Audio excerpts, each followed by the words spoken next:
pledge allegiance to the flag of the United States of America and to the republic for which it stands, one nation, under God, indivisible, with liberty and justice for all. You Clerk Pro Tempore. I am. Roll call, Pauletta Frias, Here. John Crean, Tom Grattan, Here. Scott Latham, Here. and Brian Tobin. And we started on 7:04. They're not going to get here. Brian just texted, just got home from work, he's going to pass. Okay. John completely forgot, do you need me there? No, we're good. Okay. In the event of emergency, visitors are advised that they may exit the room from one side door, which leads directly to the parking lot. In the event of an emergency, everyone is asked to move away from the building. Do not attempt to leave in your automobile, since they may cause traffic problems and block incoming emergency vehicles. So at this time, I'm going to ask Mr. Scheid to start his budget presentation. This is typically our meeting where we come forward with a balanced budget, and then we give till the next meeting, and then we adopt as a board. So you're on, Chuck. So we're not going to adopt it tonight? No, we don't adopt tonight. We adopt next week, right? Next week at our regular At the meeting? we'll regular adopt meeting. it? There's Okay. no action tonight. Yeah. Okay. Because there's still some things hanging in the air, I think, right? We'll explain when we do the Yeah, okay. presentation. There's definitely some things hanging in the air, but we've prepared for all of them. So that next Wednesday, we will be able to adopt no matter what.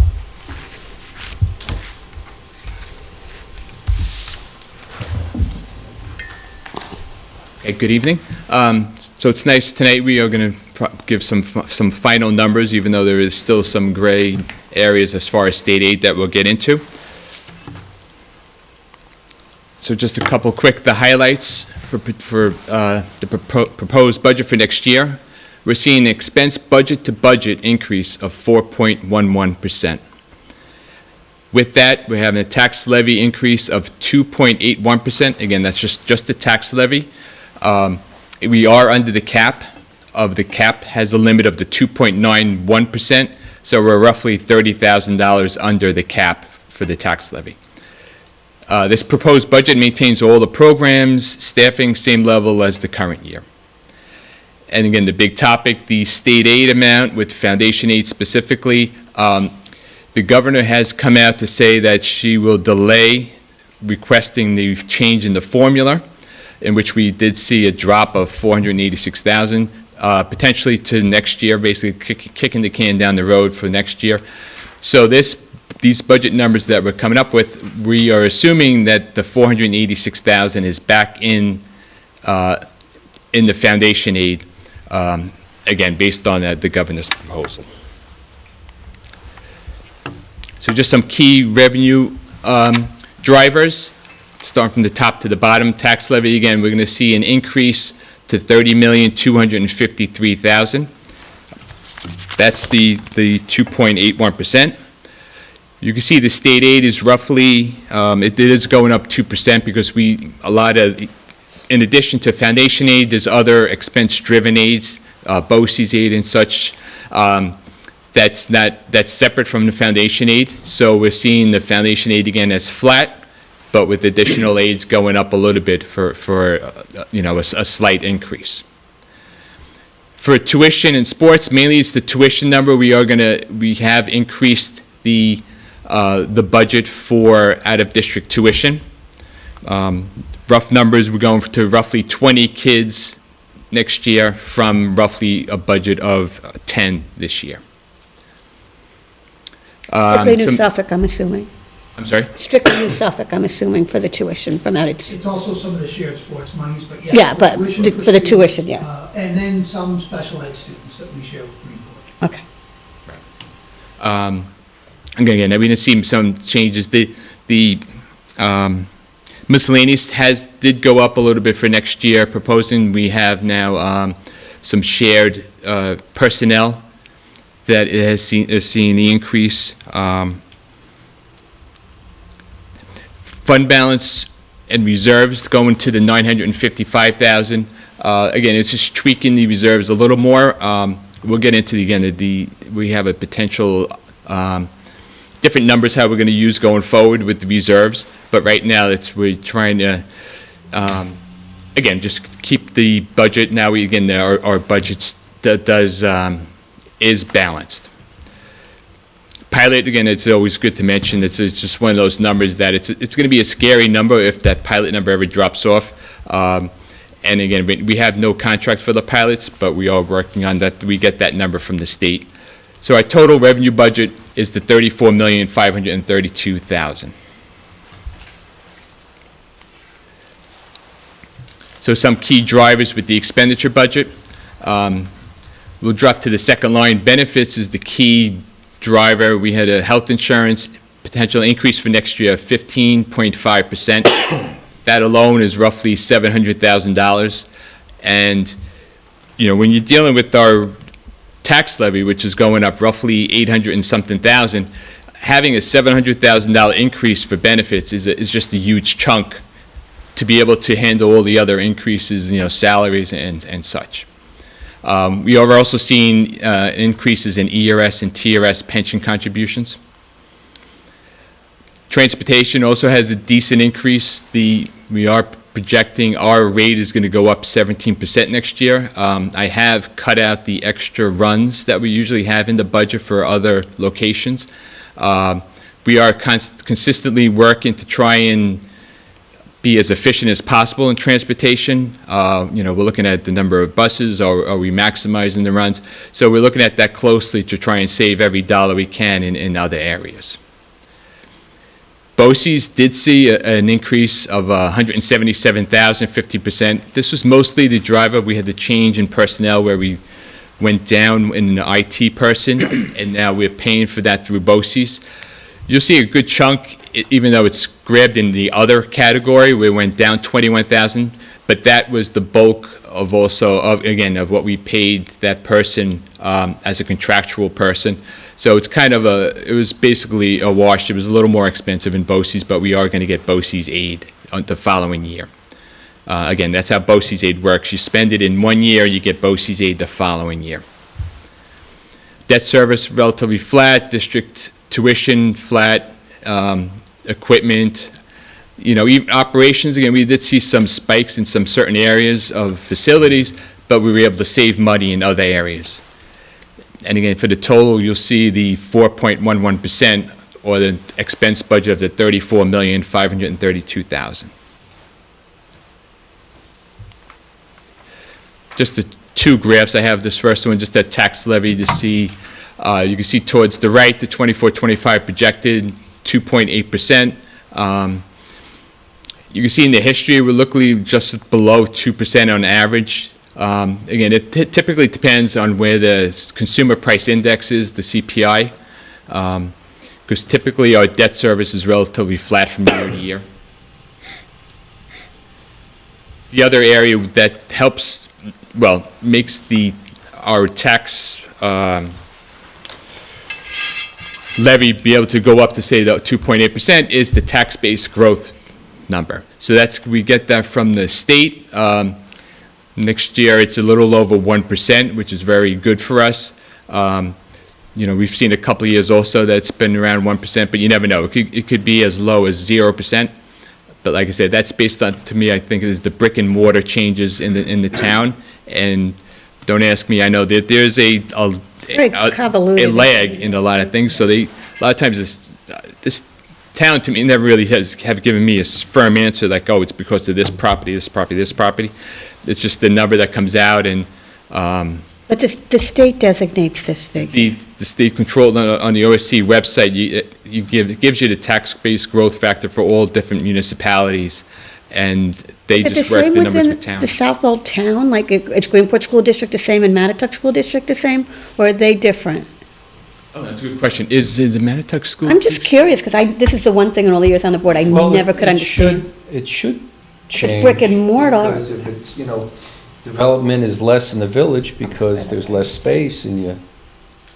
Yeah, because if they have more commercial, you mean, or just more No, I building? mean, I assume that growth means more to me. Right. Yeah, but is it about what's growing in just Southold? Or the What's it, whole town. For the town. Yeah, is it 1.2 for the Southold School District? That's what I'm Or is it wondering. the town? Southold Town or Yeah, the I'm school just district? curious if our Or would surrounding it make school sense districts to- have when I the say same. both? Because I'm sure it's definitely in Southold Town.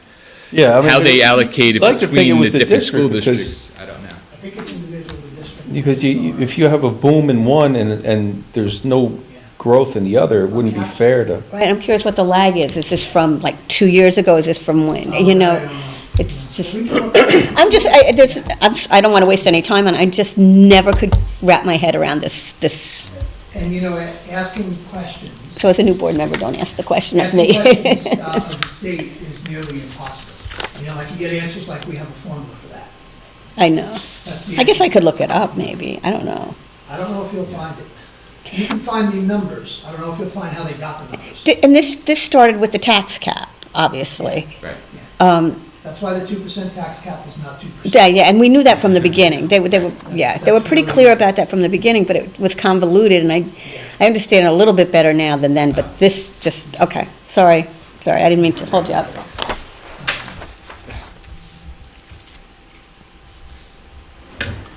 Okay, so the meat and potatoes of tax billing.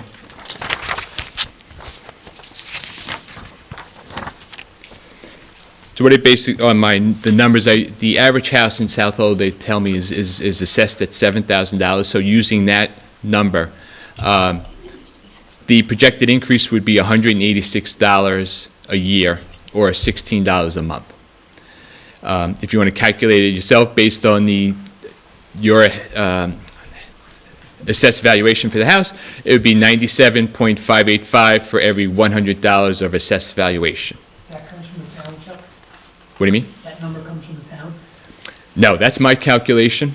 But the assessed value for a person. So, right, the last bullet, right, I base it on I think I was assessed to Townsville, it's maybe $31 million. That number comes out roughly every December. And that's what I use that number as a basis for this tax number. Now, what happens when the real numbers come out, it does change when the assessed valuation comes out, when it goes potentially up or down. I could tell you most of the time, I've been here almost 9-10 years, the tax rate has always been lower than what I projected, again, 80% of the time, because the valuation, if it goes up, basically the numbers are lower than what they actually are.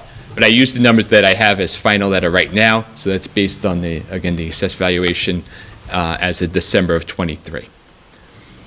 And again, the calculation, for what the increase would be, 2.663 for every $100 of assessed valuation would be the increase.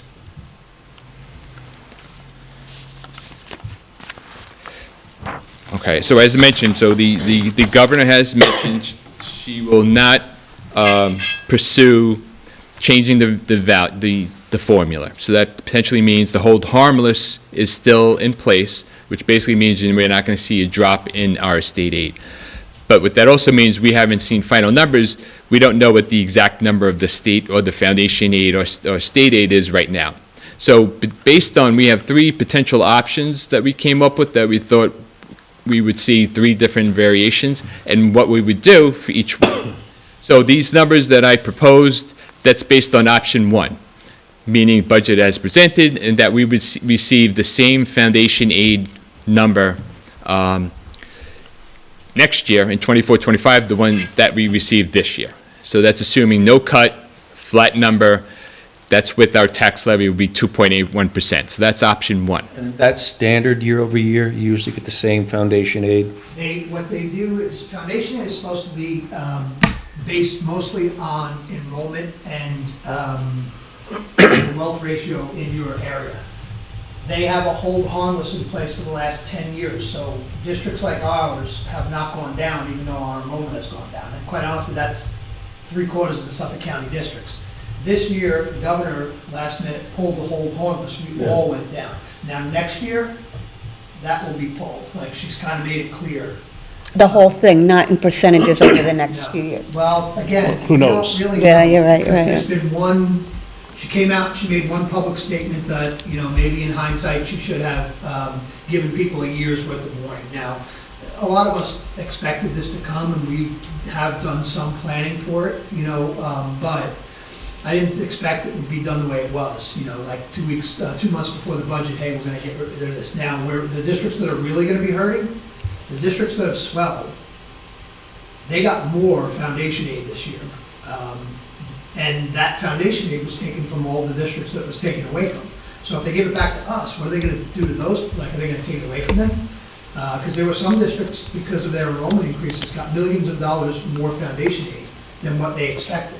So, you know, we haven't gotten those final numbers yet. That's why the different scenarios. The good part about when you propose a budget, we're proposing that tax levy number. How we get there can be done differently based on what the state gives us. So that's what we're gonna propose today. But our tax levy number will be below the cap no matter what. And they'll really be we're either gonna be 2.81 or we're gonna be below 2.81. Because the legislature's proposal was return all the holds, the safe harmless, and 3%. That's what they proposed. So there are people that are expecting to possibly get more than what was taken away. If that's the case, we just apply that towards our levy, we go below the 2.81, which you're allowed to do. If we vote on 2.81, we can go 2.75. We can go. Right, you just can't go up. Just can't go up, you know. So, you know, Chuck will explain how we're gonna get to that 281. And again, some of this has been preparation over the last couple of years because I didn't know it was gonna happen this way. But you guys have heard me say over and over again, we're gonna hit a wall, we're gonna need to have this money. You know, that is the ebb and flow of finances and education. So we knew this was coming, we just didn't know what iteration it would take. Okay, so option 2, which is would be a good option if we receive foundation aid in excess of what we budgeted for next year. So basically, what we would do is we would use that whatever excess monies that we would receive, put that in the budget for revenue, but we would lower the tax levy. So in that case, 24, 25 then? If we receive foundation aid in excess of our budgeted amount? That should be 20. That should be 24, 25 then, right? That's for next year. That's for next year. well, right, I mean, because the 24-25 number is going to be based on what we received in 23-24. Okay. So I'm saying if we received the amount of the Right, but we're 23-24, which okay. is the same for 24-25, which is typically what has been happening in the past. We would always get like an extra 30,000 above the foundation hold harmless, plus a little bit extra. If that happens again, where we receive a little more than this year in total, bottom line, we would lower the tax levy. Because basically, to me, the theory we did is the expense side is we tried to iron down the expense side as best we can to what we thought we needed to have for next year. And then from there, we didn't want to do millions of different options, so we finalized the expense budget, what we thought. And again, now we just want to try and have as little moving parts as possible. And again, that means we just, with extra foundation aid, we want to lower the tax levy to what we go out to the voters. So that's assuming, again, if that comes in over. So option 3 is if there's a reduction. So if for whatever reason there's a reduction in foundation aid, then we will adjust the fund balance and reserves, which is made part of the revenue budget, and we will make that number up dollar for dollar from the fund balance reserves. Again, not touch the expense side, but adjust the fund balance reserves. Now, I've mentioned over time, and Dr. Morris, same thing with the reserves. The reserves, we want it to be sustainable. You never want to use all your reserves in 1 year and cause a drop in the rate. We're here for the long term, so we want our reserves to be long term. We use them for what we're allowed to. We fund them up to what we're allowed to. So we follow all the rules and regulations. It's not the ideal option, but that's what would happen. Again, like I said, we figured let's keep the expense side as stable as possible. And again, we would make up the numbers from the fund balance and reserves so that the tax levy at that point would still be at the 2.81%. So those are really, we're 2.81 or down. Right. And the truth is, what we would go down is very minimal, because best case scenario, they give us back the hold harmless, the 486, and they give us the 3% more. 3% of ours is not a tremendous amount of money, because our aid is not a tremendous amount of money. Like if it was, 3% was $1 million, then we would talk about whether we want to lower the levy $1 million, or whether we want to put that into reserves, or how we want to do that. Ours is a very, it's not a hugely tangible number. We changed the last one to 24, 25. I didn't know I thought it was a typo, and I changed it. That's why the last bullet does say 24. Oh. I think they all should be, but we'll fix it before we post that. But, in a nutshell, if they decide to give us 386, then we'll use $100,000 more out of fund balance and reserves, and we'll be at 2.81. If they choose to give us above 486, then whatever's above 486 will go to lower our levy, and we'll come out at 279, 278, whatever it may be. And that, that is the scenario we have. So this way, we can adopt the budget next week when we're legally supposed to do it. And then we can answer any questions anybody has, and then, vote on a budget that we can not only carry out and also maintain for years. Our reserve change is not going to be so drastic that we're going to deplete reserves. We should be able to keep them healthy for a good number of years, even though we might be utilizing more than we want to. But that's the reason that you build up your reserves when you have good years, and then you use them when you have leaner years. How hard would it be to wring some money out of the expense side? Because I like option 3, because if I know that my salary's gonna be cut 10% next year, date certain, I'm gonna start this year to start paring back. I mean, So we'll be starting right after we get this year's budget put through. We'll be starting to figure out how to make up the 486 for next year. That's the prudent thing to Yeah. do. Right, I know for next year, we're hoping that there's not going to be any kind of, say, large spike in health insurance or the pension. In the past, we've always been fairly lucky when there's been increases in certain areas that we've been able to have savings in other, in other areas. So this way, the tax levy is not going to have to support the bulk of the changes where, it should just be year-to-year changes. So a lot of fingers crossed for next year. Our attrition, and the reality is that we're financially healthy. If you were not financially healthy and you had this cut entities, we have increases in every area. Yeah. I mean, buying fuel costs us twice as much as it used to.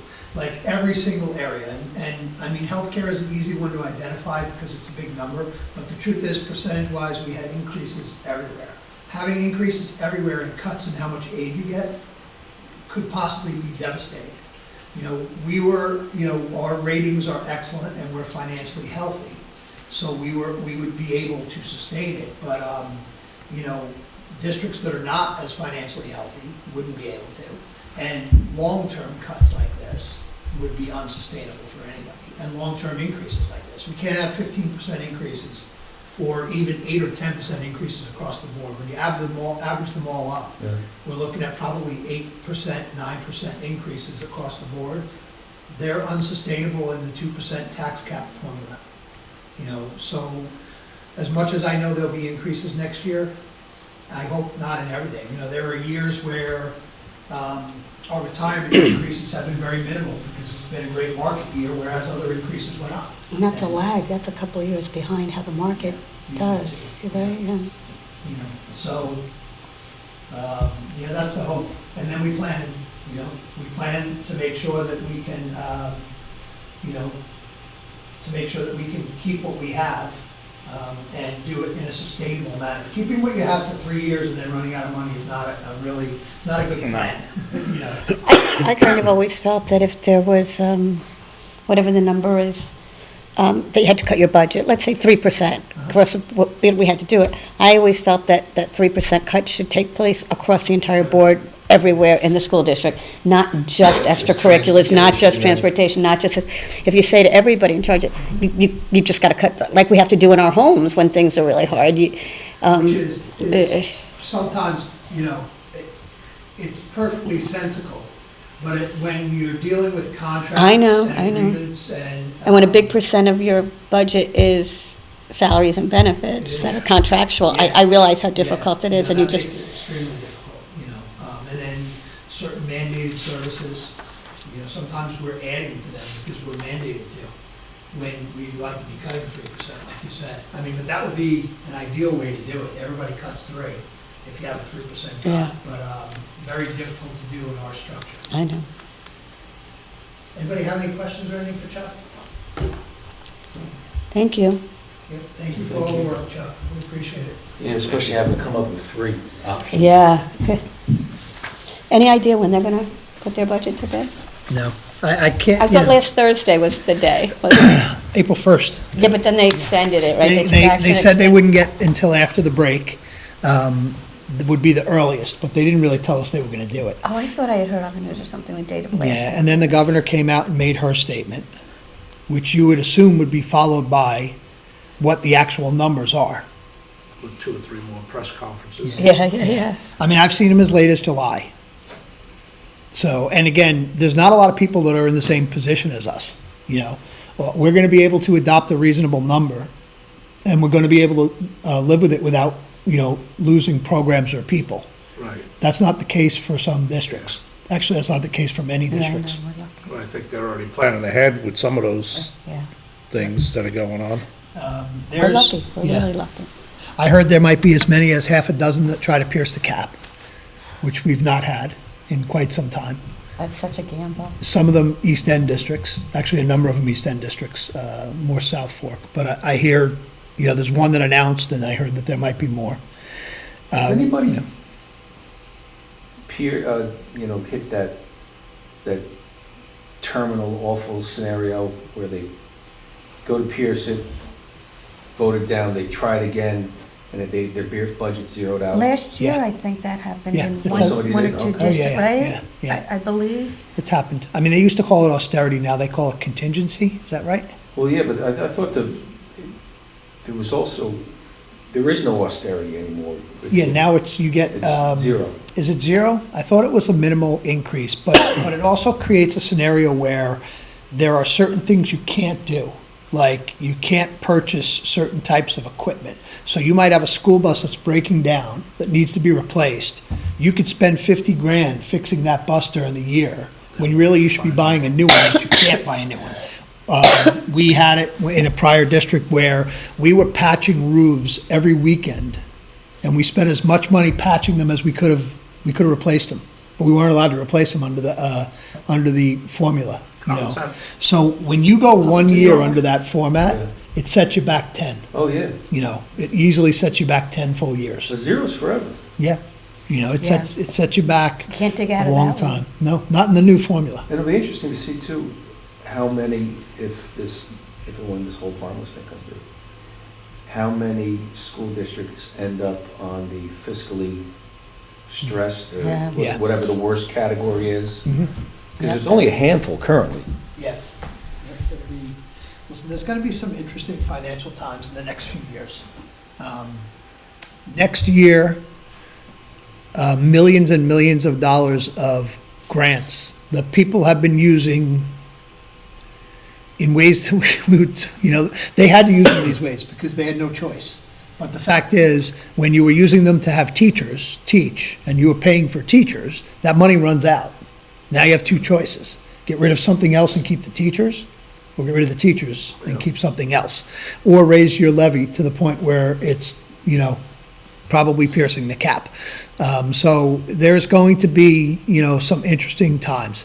And they'll be interesting for all of us, and we'll have to make some difficult decisions, and we have to do it now. We have people that would love to have a lot of different things, and we would probably love to have a lot of those different things, but, we can't, because we're gonna have difficult fiscal times, and to be able to keep everything means that we may not be able to keep everything the way some people would like to see it.